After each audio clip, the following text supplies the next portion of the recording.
Police officers. Police stay where you are. Police. 2024年的4月凌晨啊，英国全副武装的警察冲进了一个乡村的民宿，破门而入之后呢，逮捕了一名身价500亿的中国大妈。Yeah, put that on. One in. Juno present. Do you speak English?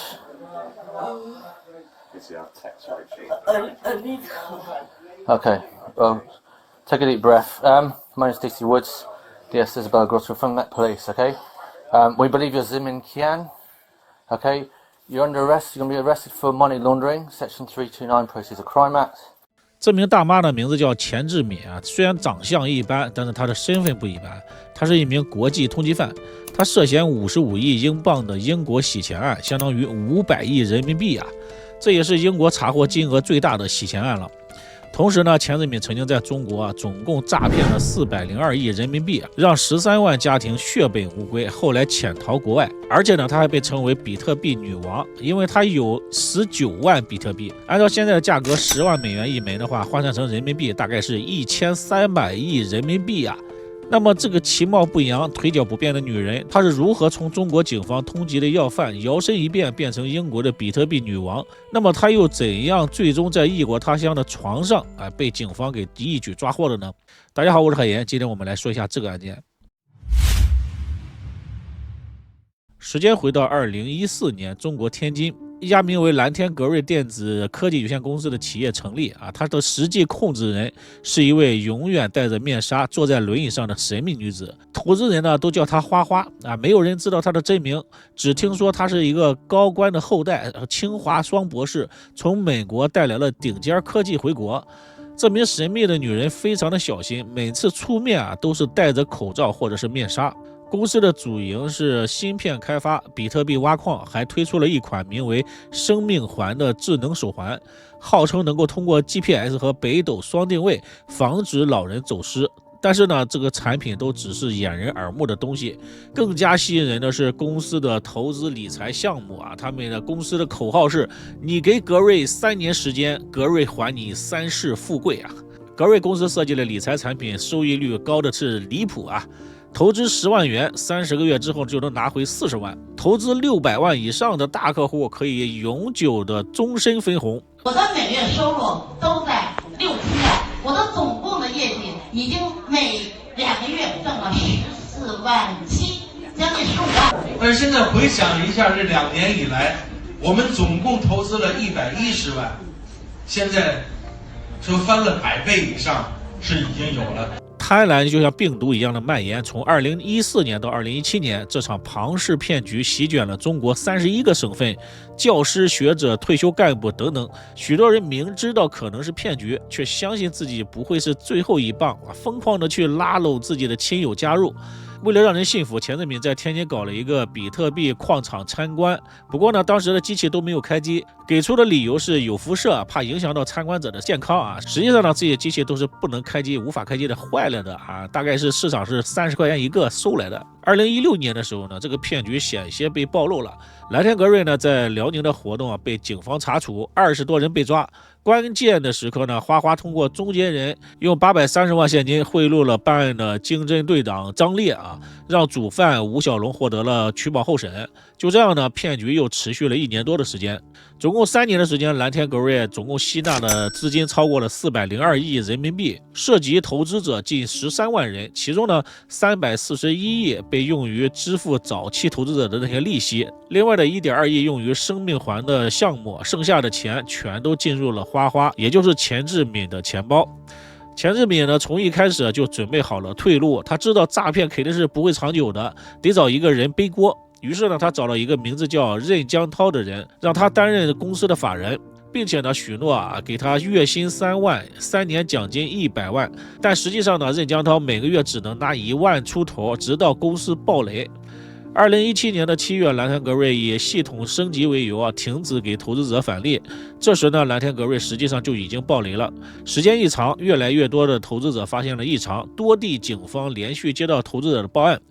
您一共交了是多少？10万08000，跑去13个月，这点东西再返我们恨不得几十万的利息。我问你，有这可能吗？网上说了，比尔盖茨世界首富都不会还你这么一个钱，你自己动脑子想想。老百姓我承受不起，因为我这点钱对于咱们老百姓来说不多，但是也不少。因为是我爱人3年辛辛苦苦不吃不喝，我6年不吃不喝的情况下挣来的，我不可能轻易让这种骗子把我这点钱骗回去。警方开始对蓝天格瑞公司进行调查，法人任江涛被控制，但这时呢，钱志民已经先一步从中国逃离了。早在2014年公司刚刚成立的时候钱志民就用任江涛的名义开设了数字货币账户，悄悄地将骗来的钱换成了比特币。那时的比特币价格还在几百美元徘徊。2016年他花费了25万美元购买了加勒比海的一个小岛国圣吉茨和基维茨的护照化名张雅迪。这个小岛国的护照可以免签进入150个国家。要说明的是呢，这个岛国只要是给钱就可以轻松的拿到护照。2017年，中国监管重拳出击，全面叫停了虚拟货币的交易。蓝天格瑞的资金链断裂，恐慌蔓延。在警方立案调查之前呢，钱志民就开始最后的疯狂操作了。他将公司账上和个人账户里总共11.4亿人民币全部买入了比特币。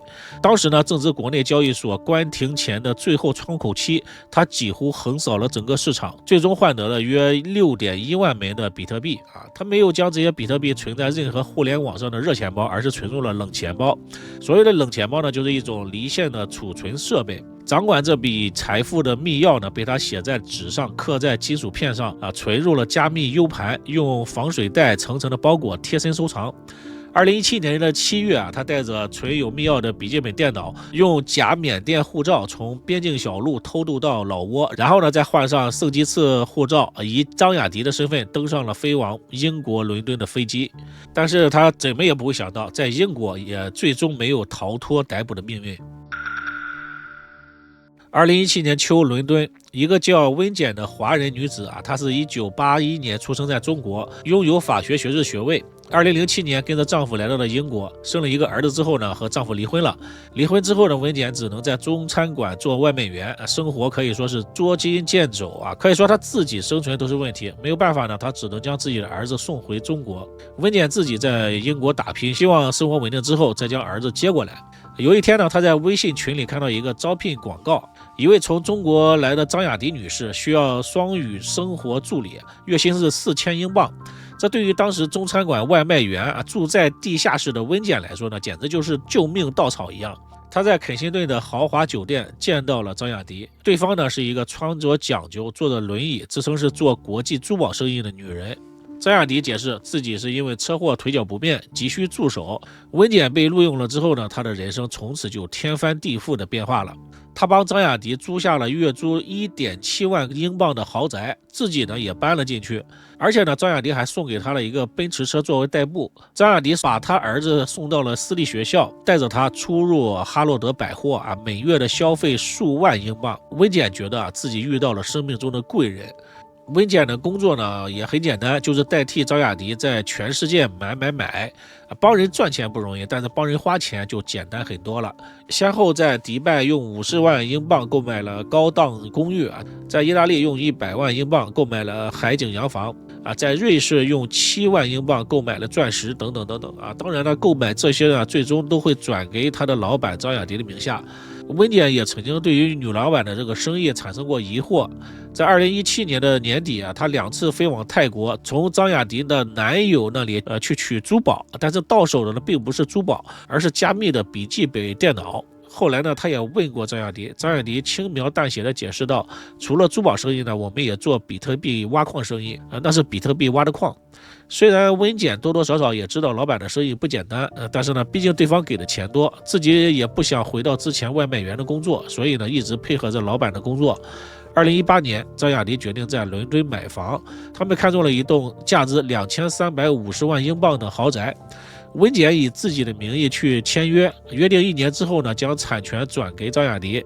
温检通过第三方公司将比特币呢兑换成85万英镑作为购房定金，但是问题出现了在英国买房呢需要通过律师转账，而律师事务所呢要求提供资金来源的证明。